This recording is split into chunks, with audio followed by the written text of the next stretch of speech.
Echoes of the Unseen. The Man of Many Truths. Dr. Julian Carter was the kind of man whose presence softened tempers and stilled chaos. He was as precise in law as he was devout in spirit. His hands held not just degrees and case files, but prayers, comfort, and deep faith. Colleagues called him the gentle storm, quiet but never to be underestimated.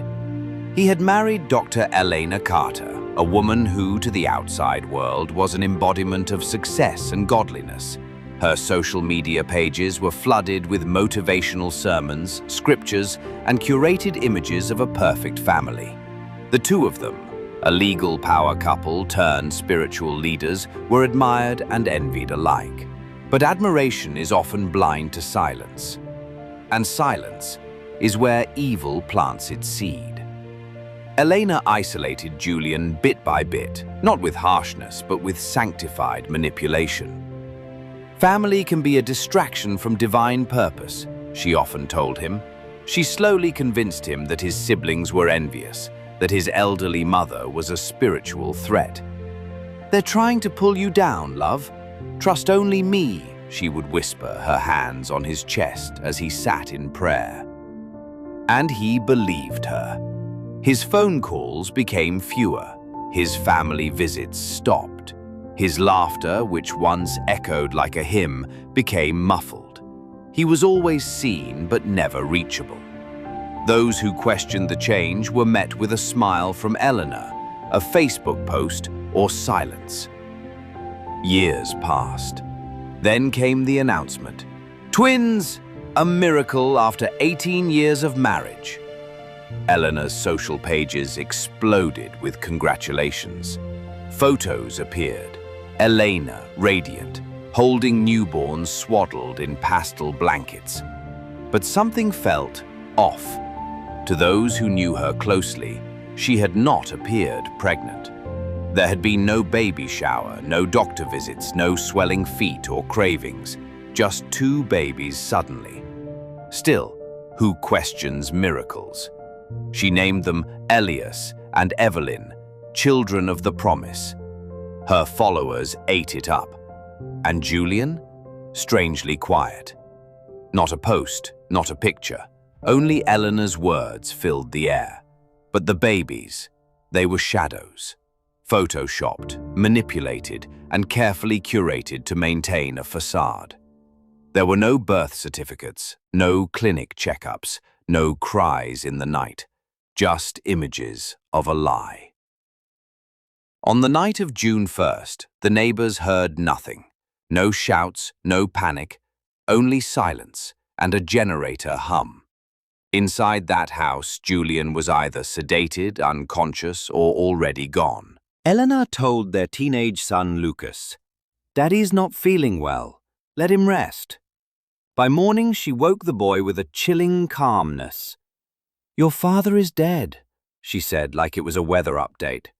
Then she brought in strange men. No ambulance, no autopsy, no prayers.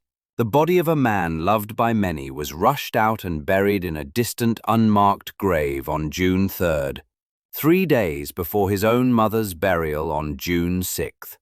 No word to his family, no funeral, no goodbyes. His siblings were shocked when he didn't appear at their mother's burial. For a man who revered his mother like scripture, it was unthinkable. Something was wrong. Julian's sister, Claire Carter, was the first to speak. She had long been pushed away, accused by Elena of jealousy and manipulation. But her gut never rested. She began calling, demanding answers. "Where is my brother?" she asked Elena. "Traveling," came the reply. "Where is your proof?" The lies began to crack. Soon, it unraveled. Elena confessed.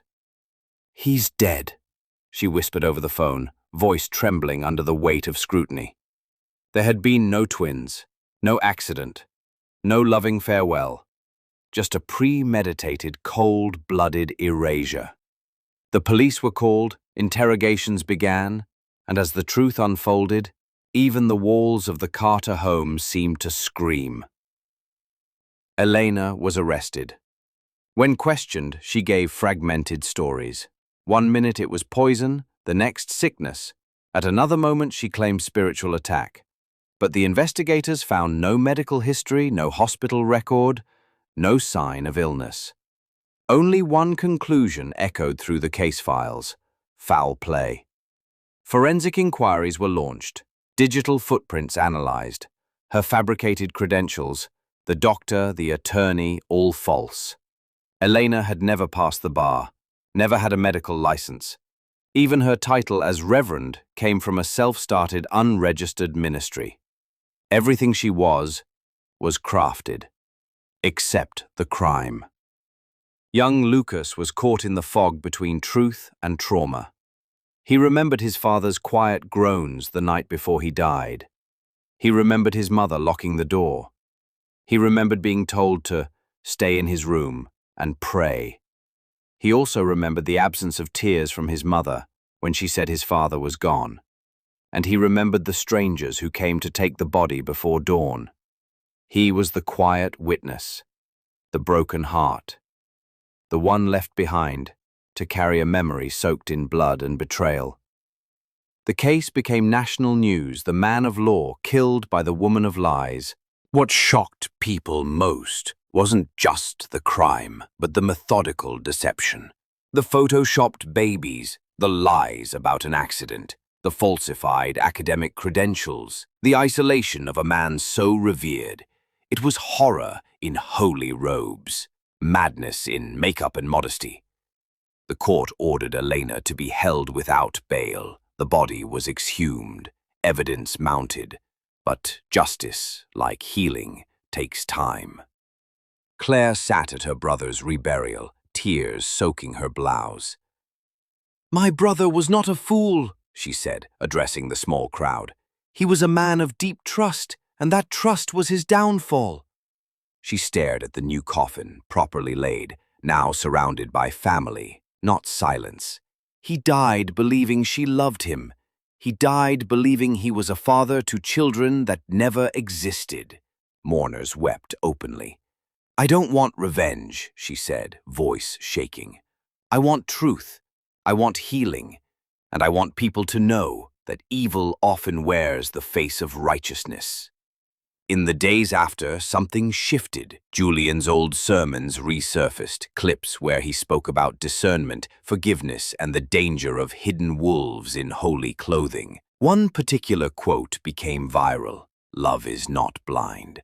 Love sees clearly and chooses anyway, but deception is blindness wrapped in affection." His words, prophetic, haunting.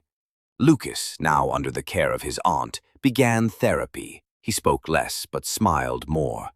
He once whispered to Claire, "I miss Dad's prayers." "We'll keep them alive," she replied. The house where it happened now sits quiet, a decaying structure emptied of pretense. Elena awaits trial, her once perfect image shattered. She has no titles now, only a number, a cell, and a truth she can't Photoshop. Julian's name, though, lives on.